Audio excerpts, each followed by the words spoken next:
Hey guys, what's up? So our topic for today is excellence at home. So we're gonna show you a glimpse of what we do at home. Ready ka na ba? So sit back, enjoy, and relax. So without further ado, let's get on to the video.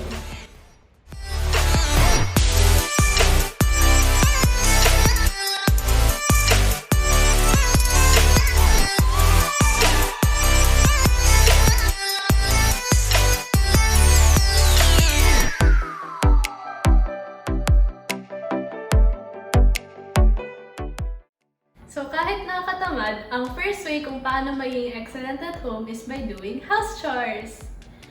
Kaya pag Joy Fellowship, we encourage you to use Joy Liquid Washing Soap. Not sponsored. So cleanliness is next to godliness. And we believe that is true. So what we do at home is we clean the floor by mopping it. So dito sa bahay namin, wala kaming kasambahay. So usually we have to clean it on our own. So as children, I think your parents will truly appreciate it if you help in the household chores para maging malinis palagi ang bahay.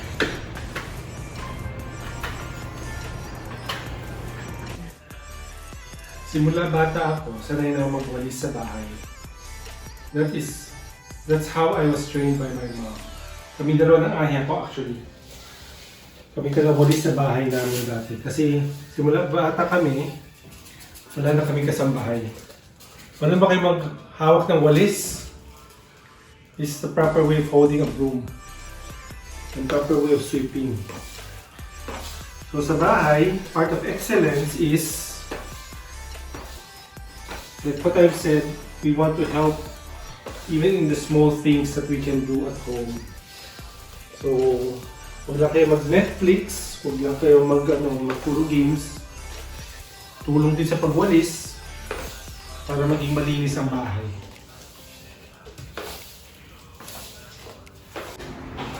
So, part of what we do is, like si Kristen, she helps in cleaning the dining table after dinner. So, eto, pupunas siya to help in household chores. Simple tasks like this can go a long way for us as parents. So this is a good example. Ito pa isang ginagawa ni Kristen. Sometimes she's requested to help wash the dishes after dinner. Sabi nga ng research that children who help doing household chores grow up to be smarter. And I think that's true because you learn to do practical things in life. So we encourage you guys to also help in doing household chores, like cleaning the dishes. Huwag niyo lang iwan sa mga kasambahay niyo or parents niyo to do it. So extend a helping hand to your parents. So, ang isang task pa kung saan ako tumutulong is pagligpit ng sarili kong damit. So, usually, my parents would segregate yung mga clothes namin and dinadala sa rooms namin ng kapatid ko. And kami na rin mismo yung nagliligpit. You can also help in ways like that para mabawasan din ang trabaho yung parents niyo.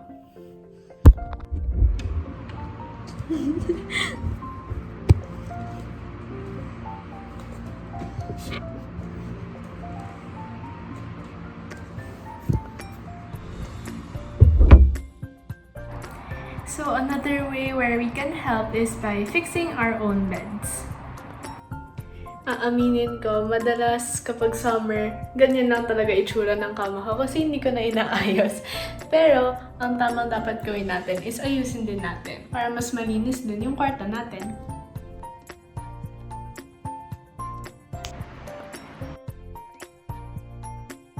Don't worry guys, hindi ako babanat. Pero now, alam niyo na kung kanino ako nagmana sa kakornihan ko. Moving on, for the second way kung paano kayo maging excellent at home is by doing our academics. So kahit na summer, syempre kailangan natin maging productive. Hindi lahat ng oras natin dapat nasasayang sa paglalaro or pagnonood. So, hopefully, yung summer niyo naging productive din kayo somehow. So, ako ngayon, nag-aaks ako. Ayan. Nakatamad siya, oo, pero gusto ko kasing pumasa sa Lasal. Pero at least kahit di ako pumasa, I learned something new and nakapag-advanced study na ako ng physics for next school year. So, hindi na ako gaano mahihirapan. And, ayun, syempre mas gusto ko rin pumasa sa Lasal. So, pag-pray niya rin ako. And, ayun, prayers are highly appreciated. So, syempre bilang nag-a-aaks, meron din akong assignments na natatanggap at the end of the day. Hindi siya masaya, hindi talaga guys. Pero para rin naman sa atin to. Actually, hindi ko rin alam kung paano gumagana yung assignments ng St. Stephen's since summer ko pa to video.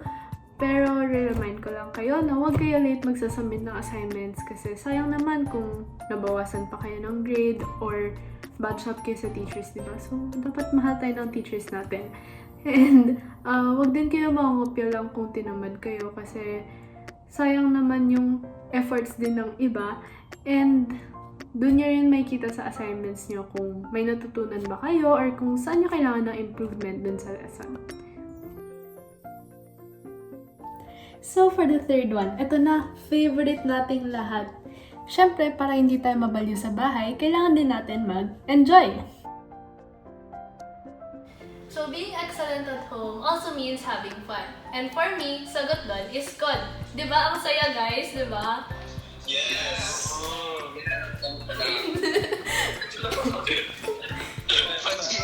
Pero patay na ako kasi pinatay ako.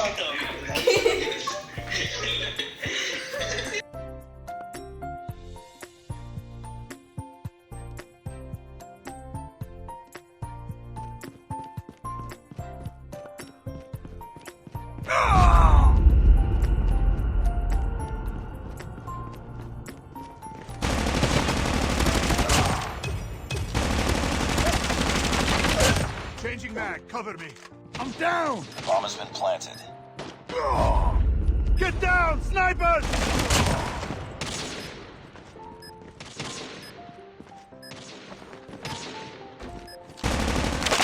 Time's almost up. Enemy Shock RC is ready. UAV recon ready for deployment. So, para sa COD, nanonood din ako ng series, movies, nagbabasa sa Wattpad, and just enjoying.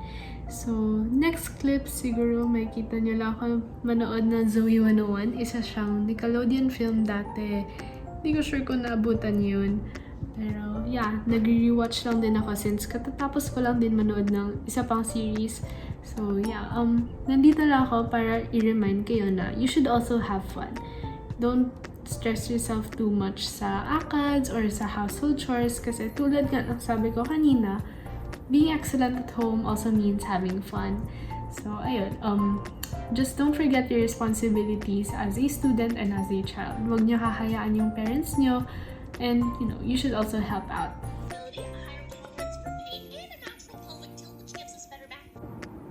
So, another thing I do for fun is TikTok. So, samahan niyo ako sa paggagawa ko ng isang TikTok video.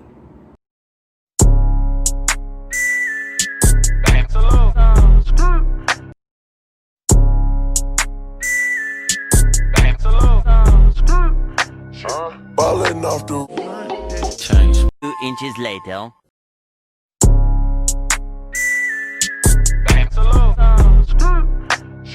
ballin' off the Chain swinging. Diamonds bling. Hold up. So, something I also do for fun is cook. So, every summer, nagluluto ako and nag-aaral ako ng new dishes and new recipes. Bakit? Sabi ko kay Kristen, dapat mag-aral siya magluto. Para pag kinasal siya, may pagkain yung pamilya niya. And if ever hindi siya ikasal, pwede na ako mag-retire. Yun lang po yung reason.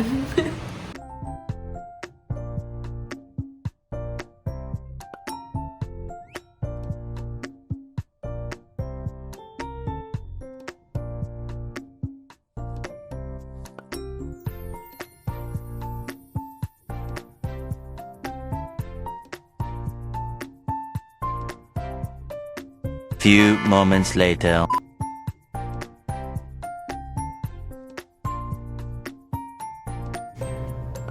during this pandemic, it's important that we also guard our hearts by intentionally schedule our time in reading good Christian books and of course the Word of God.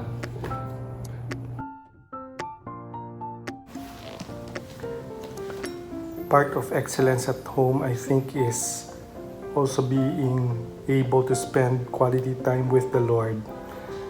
In the morning before going to work, as much as I can, this is the place where I spend my time with God in prayer and in reading His Word. During this pandemic, our care group actually was able to finish the New Testament. We did not attempt the Old Testament anymore, although we encourage our care group to read through the book of Psalms. So I hope that you will also be encouraged to spend your time with God. I think what you have right now is time. So spend quality time with God in reading His Word, in prayer, praying for our nation, praying for the world. There's so many things going on right now. So it's important to pray for our church as to how the Lord will lead us in the future. So, yun lang. Just like to encourage you to spend time reading God's Word and in prayer. So tulad ng sabi ng dad ko, a part of being excellent at home also means spending time with God.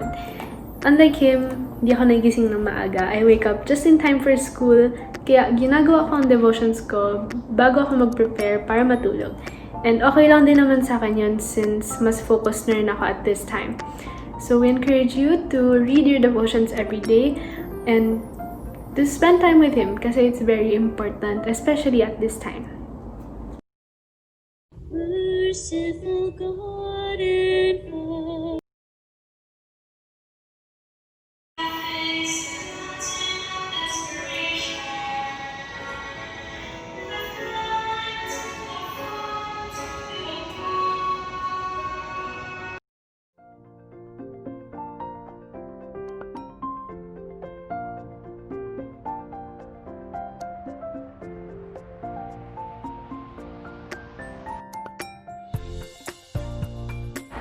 So something I also do is join Joy Fellowship every Sunday 4 p.m.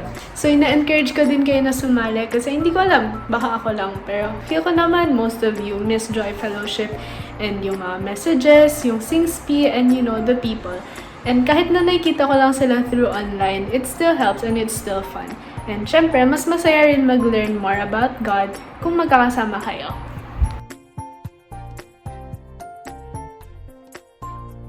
Video that we've presented a while ago. Thanks to Kristen for her creativity in doing that video. We've prepared a very simple outline for everyone to easily remember our message this afternoon. So we've entitled our outline as HOME for home. So para mabilis natin matandaan, and we can always apply this at home. So our topic for this afternoon, for those who just joined us, is excellence at home. So what is H? So the first one is honor. You honor your father and your mother. Where do you find this? Can you remember? Saan yung nakikita tong honor na to? You find this where? The 10 Commandments. No? It's very sad because there was a survey done in the US. Yung mga tao naglalakad sa kalsada lang, and they asked randomly, can you name at least one of the 10 Commandments? And most of them cannot even name even just one of the 10 Commandments. But when they asked the second question, can you name the singers of the Beatles? Easily, no? They can name the name of the singers of Beatles. So I hope that hindi tayo ganun, no? We can remember at least one of the at least one of the 10 Commandments, which is to honor our father and our mother. Where do you find this? In Exodus, what? 20 verse 12. Can we read it together? Kahit naka-mute kayo, okay lang. Just read it on your own. 1, 2, 3. Exodus chapter 20, verse 12. Honor your father and your mother so that you may live long in the land of the Lord your God is giving you. So if you notice this Bible verse, it comes with a promise. By the way, trivia lang. Sa Ten Commandments, pang ilan tong commandment na to? Ang honor your father and mother. Pero gusto mag-chat, may prize kayo kay Kristen. Panlima. Kanlima. Uy, alam ko yung boses na yun. Yung unang sumagot, siya yung magbibigay ng prize, by the way. So, honor your father and mother. It's the 5th commandment. Daya. Anong promise niya? So that you may live long in the land your God is giving you. It comes with a promise. If you honor your father and your mother, you live long. That's a promise of God. So, what does it mean to honor? Pag sinabi mo to honor your father and your mother, ano bang ibig sabihin? No? Honor means what? To respect. No? To respect your parents. Many of us in our modern day time, siguro some of us are living not with our biological parents. Bakalan uwes, we live with our uncle, ama. Maybe our parents are in the province or some of them may be working abroad. So, di bokap di pebu kiago, you don't live with your parents. So, some of us live with our aunties, our uncles, or baka may mga iba rin sa atin, we live with people that katiwala ng parents mo. So, kasama ba sila when you say you honor your father and your mother? I think so, no? When you honor your father and mother, it means you honor those that you live with. So, it means that you respect them. You give them high esteem. You speak nicely of them, actually. So that's number 1. You honor them. Letter H. The second outline, letter O. Ano palagay niyo? Ayan, nandiyan na pala. Obey. You obey your parents. So what does it mean to obey? Tingnan natin yung supporting na Bible verse dito. Let's read it again together. Ephesians chapter 6, verse 1. Children, obey your parents in the Lord, for this is right. Maybe some of you are wondering, so Jerry niya, ano yung obey? Ano yung honor? You obey, especially if you live with your parents, especially if you are under their care, or you are living under one roof. You obey your parents. But to honor, it doesn't have any limit.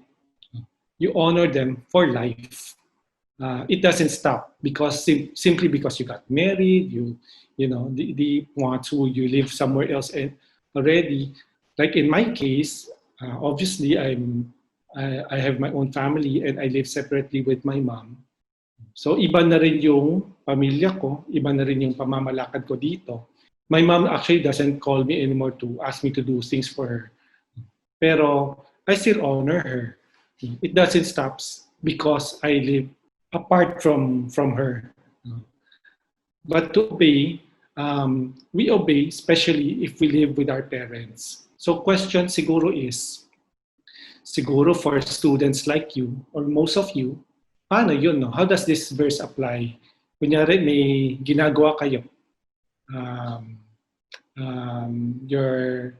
You're doing your assignment, you're doing your papers, and suddenly your parents or your papa, mama ask you, "Oh, Kristen, can you help washing the dishes?" So what do you do in situations like that? Anong gagawin mo?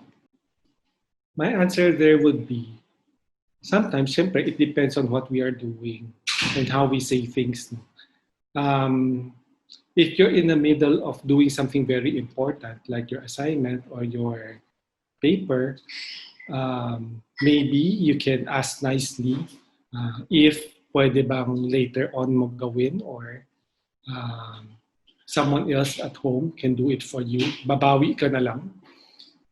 Or you need to also evaluate what you are doing. Baka naman naglalaro ka lang or you're just watching something. Baka pwede mo naman i-put down for a while and obey your parents first and do it. Clean the table or wash the dishes. If you noticed earlier, the video that we've shown earlier, many of those things that Kristen was doing is out of obedience. Kasi we've requested her to help in cleaning the table or wash the dishes. So gagawin niya yun because of out of obedience to us. So that's the second one. Colossians 3:20. Let's read it again together. Children, obey your parents in everything, for this pleases the Lord. So, why do we need to obey? Because it pleases the Lord. It's that simple. No? When you obey your parents, it pleases the Lord. So it's very important that we obey our parents. I'm pretty sure most of the people I'm talking to this afternoon, you live with your parents or your guardians. So that means to say, this applies to you. Since you are still under their care, it's very important that you have obedience or obey them in everything, for this pleases the Lord. Okay, so the first one is to honor. The second one is to obey. Let's go now to the third one. M, mellow down. So you might be thinking, ano yung ibig sabihin ng mellow down? We have some Bible verses to share with you this afternoon. So the first one is Proverbs 15 verse 1. I like this verse very much. Actually, this is one of the verses I always believe in and I always carry with me wherever I go. It's something that I really follow. Proverbs 15 verse 1.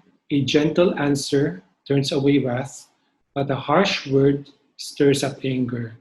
It's a very nice verse, no? Very practical verse, very easy to understand. A gentle answer turns away wrath, but a harsh word stirs up anger. Have you ever talked to people who likes to shout? May na-experience kayong ganon? Yung sigaw lang ng sigaw, you're just 1 foot apart, pero kung sumagot siya, rinig ng buong kwarto. No? Who's always intense, who's always hyper when answering. Parang palaging galit, in short. I've seen people like that. And feeling ko it doesn't help talking to people like that who's always intense. Kasi why? When someone speaks at a very high note or palaging intense, sometimes it stirs up unnecessary emotions. Sometimes it provokes you to anger. I've known people who at home talk to each other very harshly. And na-notice ko sa kanila that wherever they go, dala-dala nila yon. Whether, in school or at work. Sometimes napapansin ko na ang lapit-lapit lang naman nakausap nila. Pero sigaw sila ng sigaw. No? And it doesn't help because yung kausap nila minsan naiinis, napapansin ko. Or minsan yung mga tao na sa paligid nila gets affected unnecessarily because sa sobrang ingay. No? Unnecessary noise. And hindi ka naman supposedly kasama sa usapan. Di ba? Pero dahil sa lakas niyang magsalita, it affects others as well. So it's very important that at home, excellence at home, it also means to speak gently to each other. Can we show the next verse, Kristen? Proverbs 10:19. Sin is not ended by multiplying words, but the prudent hold their tongues. In short, some people like to talk. Maiba talagang ang daming sinasabi. No? Ang sabi dito sa verse na to, when words are many, sin is not absent.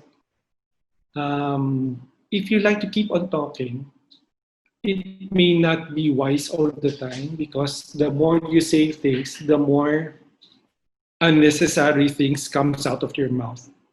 Minsan hindi naman kailangan sabihin, pero salita ka ng salita, ang dami mong opinion, dami mong sinasabi, dami ka nasasabing mali din. No? So sin is not ended by multiplying words, but the prudent hold their tongues. So that's part of mellow down when you try to apply excellence at home. The third verse, Proverbs 12:18. Can we read it again together? The words of the reckless pierce like swords, but the tongue of the wise brings healing. How do you speak at home? Are your words reckless? Do you say things that will hurt people? I've known of families that kept yung sama ng loob all these years sa parents nila simply because yung parents nila said something negative to them when they were young, and they kept it all these years. So we as parents, we need to be very careful how we talk to our children as well. Same thing with children. We need to be respectful when we talk to our parents. We cannot be reckless. Or yung mga magkakapatid, siblings. Anya, tui shobe, shobe, tui anya, or anyone else at home. Do you speak recklessly? Do you say things that will pierce the hearts of the person you're talking to? Or yung contrary is your tongue. Does it bring healing? Ano ibig sabihin nito? No. Do you encourage? Do you say things that are positive? Kanina, yung Bible verse natin says, whatever is true, whatever is noble, we think about these things. Actually, it can also be applied sa mga salita natin. No? What are the things that we say? What are the things that comes out of our mouth? Are they always negative?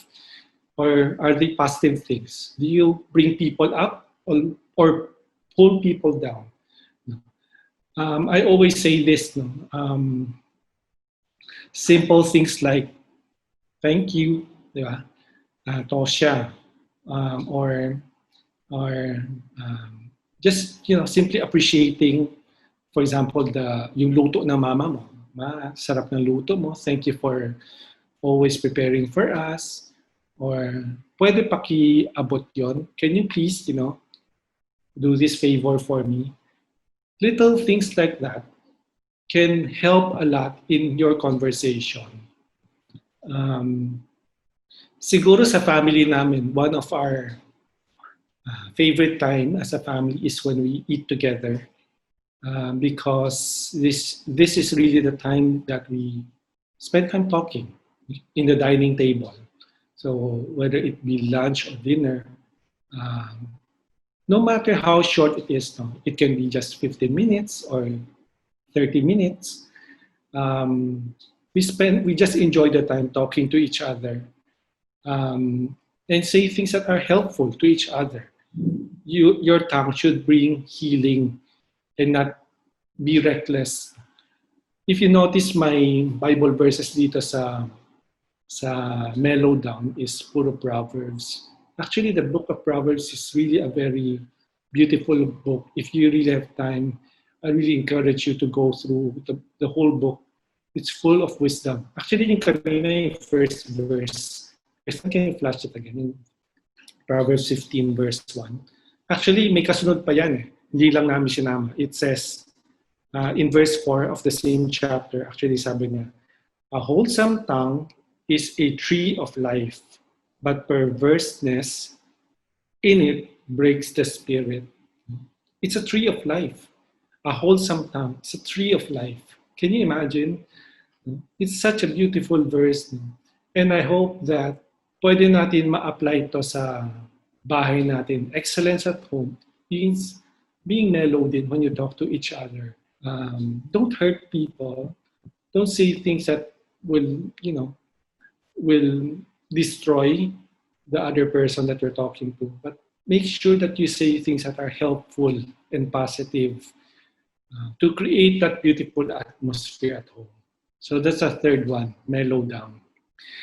The last one is exemplify. So first, honor, obey, mellow down, then last is exemplify. Kristen, can you share the Bible verse? Yeah. Do you remember this verse? I think this verse is very familiar to all of you. Matthew 5:13-16. You are the salt of the earth, but if the salt loses its saltiness, how can it be made salty again? it is no longer good for anything except to be thrown out and trampled underfoot. Imagine mo, ikaw yung salt. Kung wala nang kwenta, ano pang gagawin? Sabi dito, tapon na lang. No? Trampled underfoot, itapon na lang. Tapak-tapakan na lang. Wala nang kwenta. Then, you are the light of the world. A town built on a hill cannot be hidden. Neither do people light a lamp and put it under a bowl. Instead, they put it on its stand, and it gives light to everyone in the house. In the same way, let your light shine before others, that they may see your good deeds and glorify your Father in heaven. Anong mission statement ng church natin? Can we recite it together? Mission statement ng SSP, to raise up generations of mature followers of Christ, to be salt be- and light in the world. yes, who will love God, love others, and make yes, disciples. to be salt and light of the world. Are you one? Are you a salt and a light of this world? Huwag na sabihin world. Are you a salt and light at home? Kasi yun yung topic natin this afternoon. Imagine mo, biglang nag-brown out ngayon. O mamayang gabi, kunya nag-brown out. Anong unang gagawin mo? Usually, pag dumilim, flashlight, kandila, or cellphone na ilaw, di ba? Sinong una nagkaroon ng ilaw sa bahay during brownout? Anong gagawin ng mga ibang tao? Lalapit sa kanya. Bakit? Kasi nasa dilim ka eh. Naghahanap ka ng liwanag. Light attracts people in darkness. Yung buhay mo ba, does it attract people? Do you bring light? Or kasama ka sa kadiliman? No? I hope hindi, no? I hope we share in the light, in giving light to other people. Exemplify. At home, be a good example. I grew up in Joy Fellowship. Same with sila Danny, sila Mike. Contemporary ko sila. We practically grew up in the faith together sa Joy Fellowship. We've seen people who was changed by God sa buhay nila. 180 degrees ng bago buhay nila. And some of them, because of the changes in their life, na-attract yung family members nila sa kanila. Na-attract yung parents nila, na-attract yung aya at sini na sa buhay nila. Kasi may pagbabago. You are the light of the world. You cannot hide your light under a bowl. It should shine. The same thing at home. You should exemplify and let your light shine before men. Hindi mo na pwede itago yan. Pag may iliwanag ka, hindi mo maitatago yan.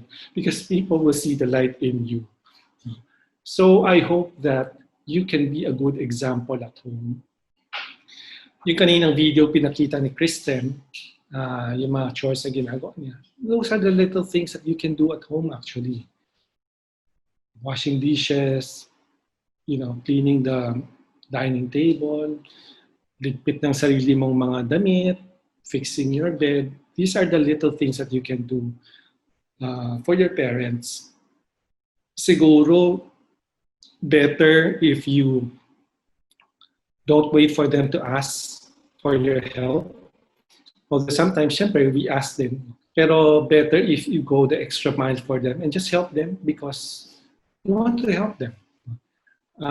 I don't know if you catch my video earlier. Sabi ko, lumaki ako nung bata pa lang ako. I was trained by my mom to wash the dishes, to clean the floor. Totoo yun. Kaya hindi bago sa akin yung mga gawaing bahay because I was brought up that way. Dami kong pinggan na nabasag doon sa kabaso, sa kahugas that time, and madalas akong mapagalitan ng mama ko. Pero that's part of the training I get.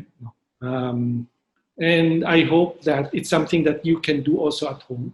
Of course, there are things that you have to do being a good student, di ba? Studying, especially ngayon, parang puro online lang. So you also do that at home. So that's part of excellence at home din. By waking up on time, being on time for your online classes and doing your homework and assignments and papers and projects.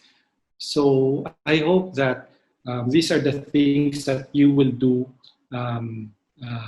at home to excel in everything that you do. So siguro yan lang yung very simple na message na gusto namin i-share sa inyo this afternoon.